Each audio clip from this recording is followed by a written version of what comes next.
What's up guys, back in the garage. I finally got some brake calipers and brackets in. I ordered them, they came in less than a week, so that is great. Here they are. Now we could do away with the brackets and the nasty yellow calipers. Saves me time cleaning them. I am going to clean these. They have a nice little oil film on them. I'm going to clean them off with brake cleaner and spray them. Probably just going to paint the brackets and the calipers black or red. I'm not decided yet, but we'll see how that goes. And also, like I said before, ordered a steering wheel. There you go. Got me a nice Nardi steering wheel. And we're going to be installing that in first. And here's the quick release hub. Right here. The fasteners. Hub. The base. It's a shorty base. This is a cheaper hub. It's not NRG or anything like that, but that's okay. It's still going to work just fine. So we're going to put that in there, and then after that we're going to get to doing suspension and the idler bearings. So I'm not going to do a whole lot of talking on this intro, but it is what it is. So let's go ahead and start it.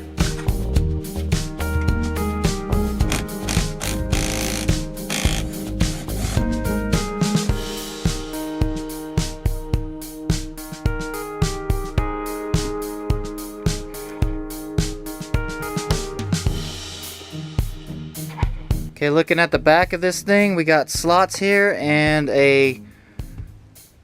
these slots here are going to fit over these nipples here on the clock spring.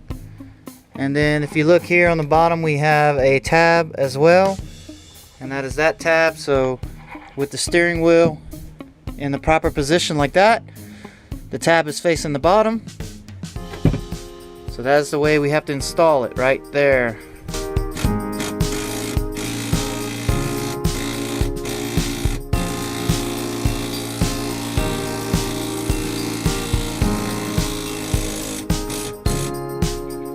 Alright, I got it on there. I had to use my mallet to start the process because it was a nice tight fit on the steering shaft. But I got it on, and the way I got it aligned up is I use this as my center. And if you look right here, we have 3 indentions on the top. And actually it's right here.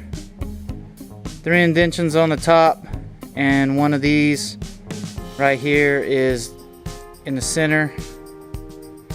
So I don't know exactly how this is going to line up with the steering wheel, but it should line up pretty straight. Tighten that down right there.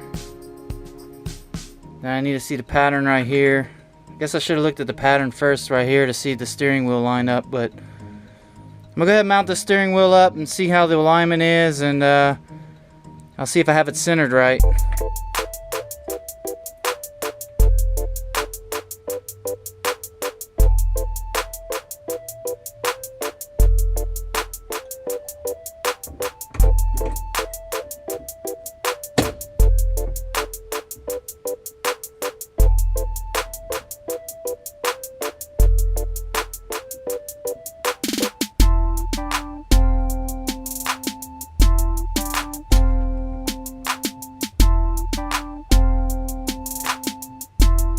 Alright guys, I got the Nardi steering wheel finished now, and I'm very happy with the way it looks. It looks one step closer to being a race car. Got the centerpiece in now. Here we go. Oh yeah, baby. Got everything centered up. It looks good. I like the way it looks. A lot better than this old cheesy one. So we're done with that one. Now we got us a nice Nardi steering wheel in there with a quick release hub. Let's go ahead and move on. Alright, I took some brake cleaner and a wire brush, and I got the rack And the bottom cross member cleaned up nice and pretty, so it's not all nasty looking. It had some build up from the road grime and all that other stuff, but I went ahead and I got the bushing here on this rear control arm. It's a little difficult to get on because, well, it's a pressed rubber. So I went ahead and I used some bearing grease and I lubricated the end right here. And I had to hammer it on with the mallet, basically. And what I got to do now is this ball joint here goes through the the cross member here, and the rear bushing mounts here. So I'm gonna go ahead now and install that in there, and we'll have the control arms mounted.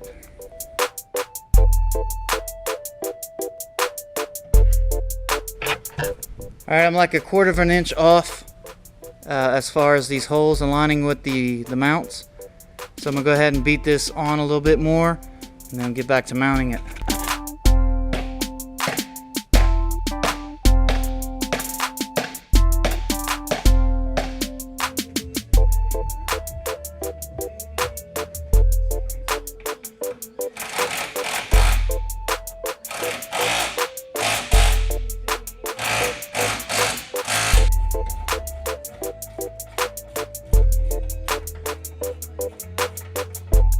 Okay, we got the driver's side control arm in now.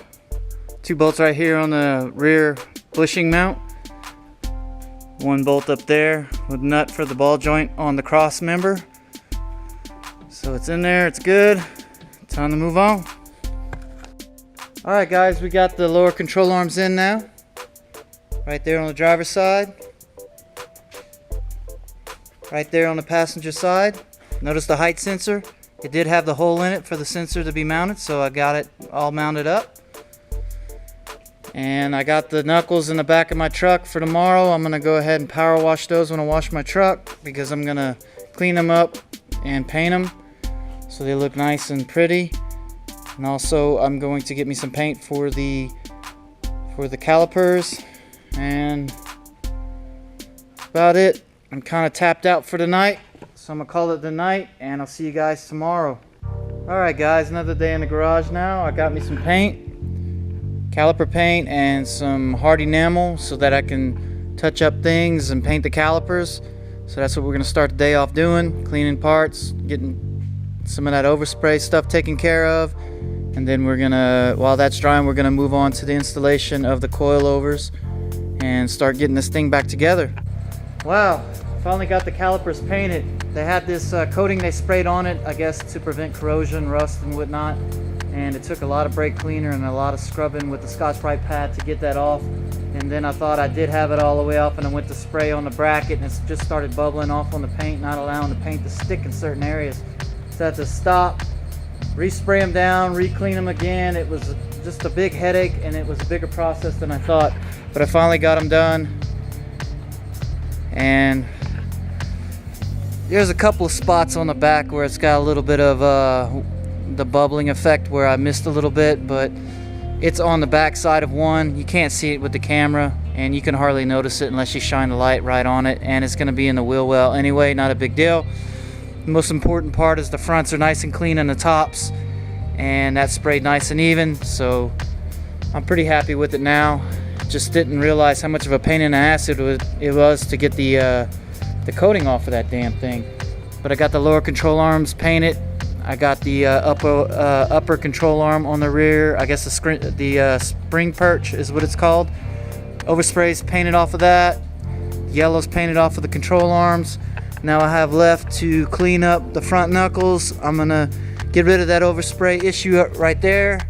And you know, of course, yellow, it just stands out like a white tick on a black bull. So anyway, I'm going to continue on cleaning and spraying that, and then after that we're going to move on to finally mounting the coilovers in there. So get back to you here in a minute.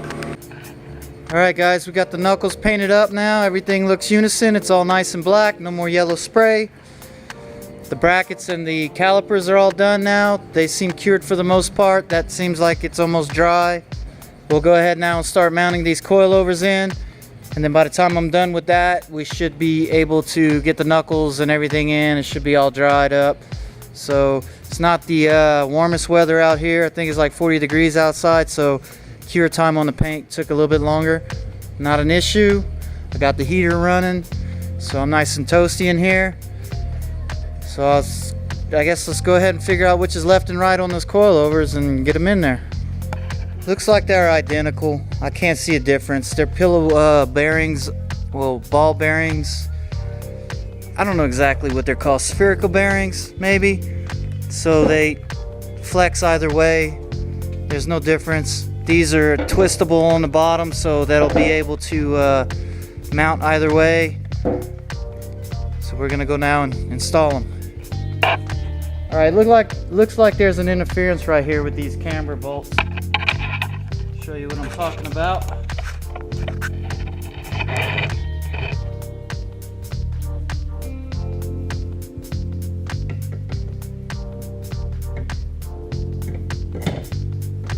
As you can see, the camber bolts are in the way of the hole that's there. So I'm gonna have to relocate those and bring them in closer, and then we'll be able to mount them.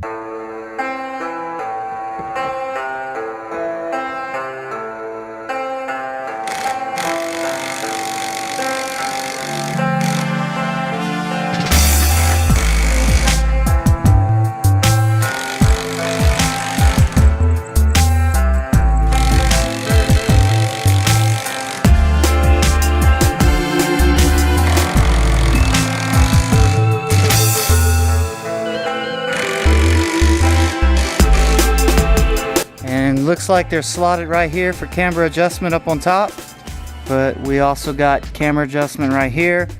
Depending on where the camera sits, I might have to move this over to here. That'll allow me more adjustment, but we'll see once we get it installed.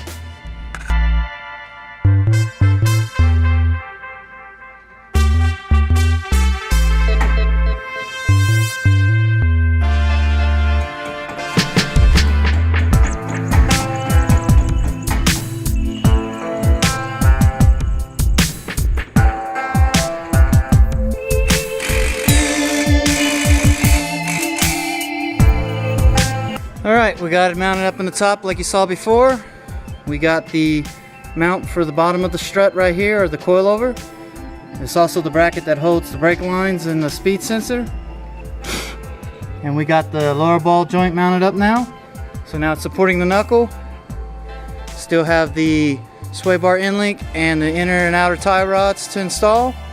But I'm going to go ahead and move on to the next side, get that done, and I'll get back to you.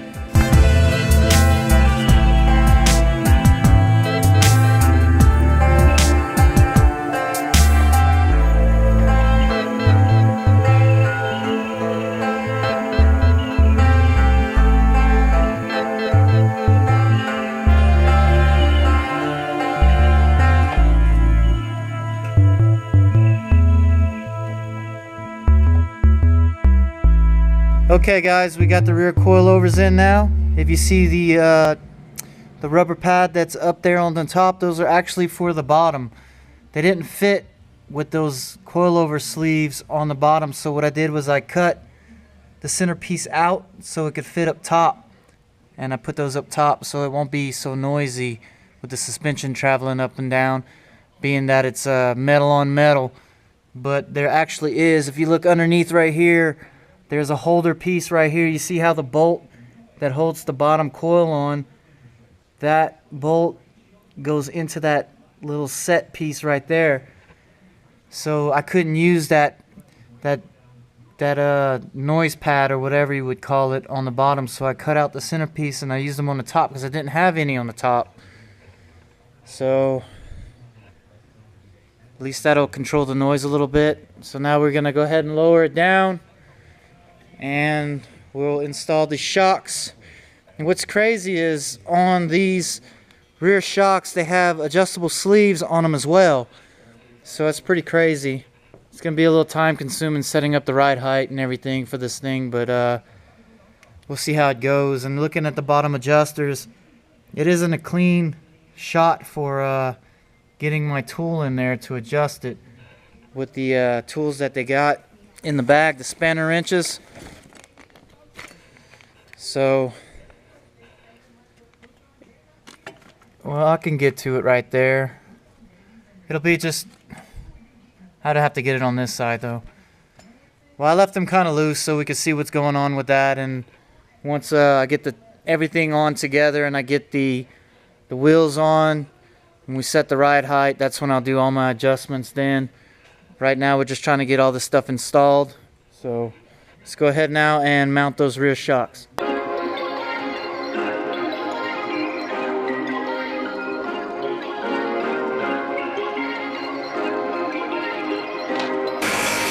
Perfect.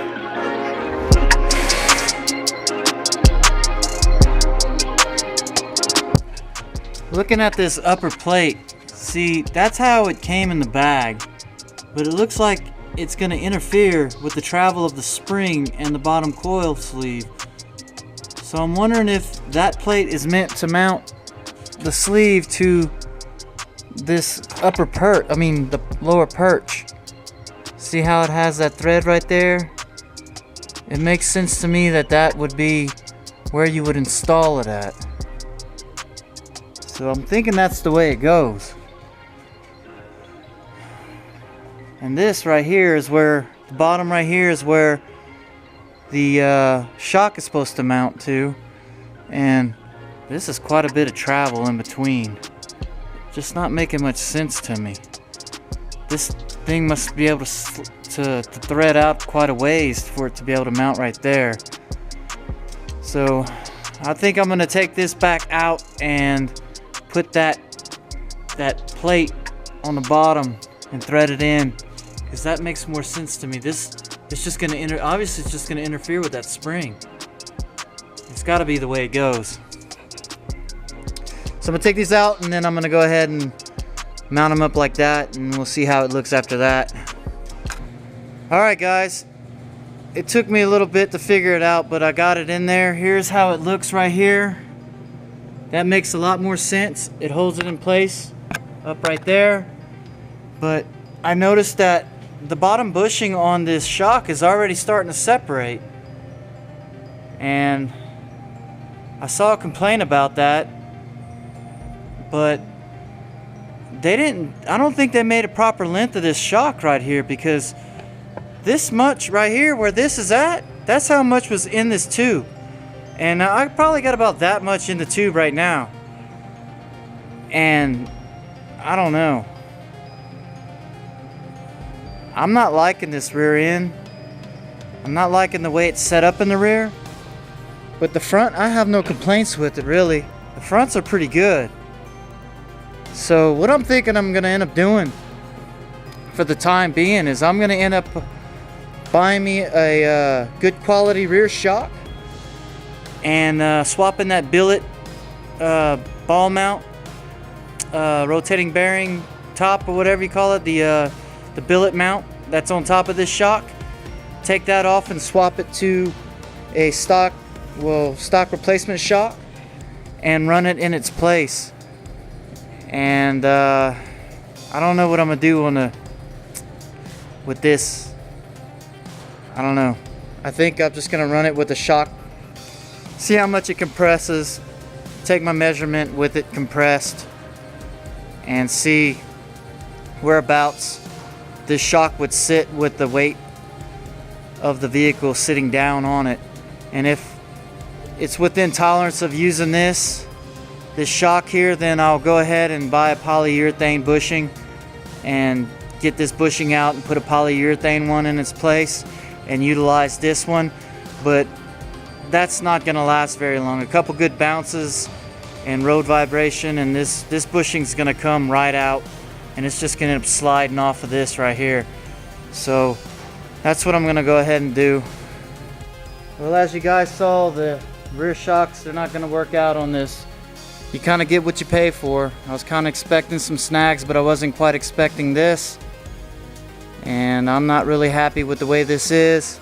So we're just gonna have to go ahead and get some replacement shocks for the rear, and then we'll see how that goes. But also, I'm curious if they put the right size rear shock in there. Have to send them a message and see what's up. But anyway, I'm kind of beat for tonight. It's getting a little late and I'm a little tapped out. The paint on everything took more than I thought it would take. You know, cleaning and prepping and painting, it always takes a long time. Just wasn't expecting to take that long. But I'm happy with the coil setup in the front. We'll put the rest of the brakes on here on the next episode. We'll get all the brake system put in. We'll get the brackets made for the oil cooler in the front, and we'll put that replacement idler bearing in there. So on that note, I'm gonna go ahead and wrap up this video. You guys know what to do. Like, comment, subscribe, and share, and I'll see you guys on the next episode.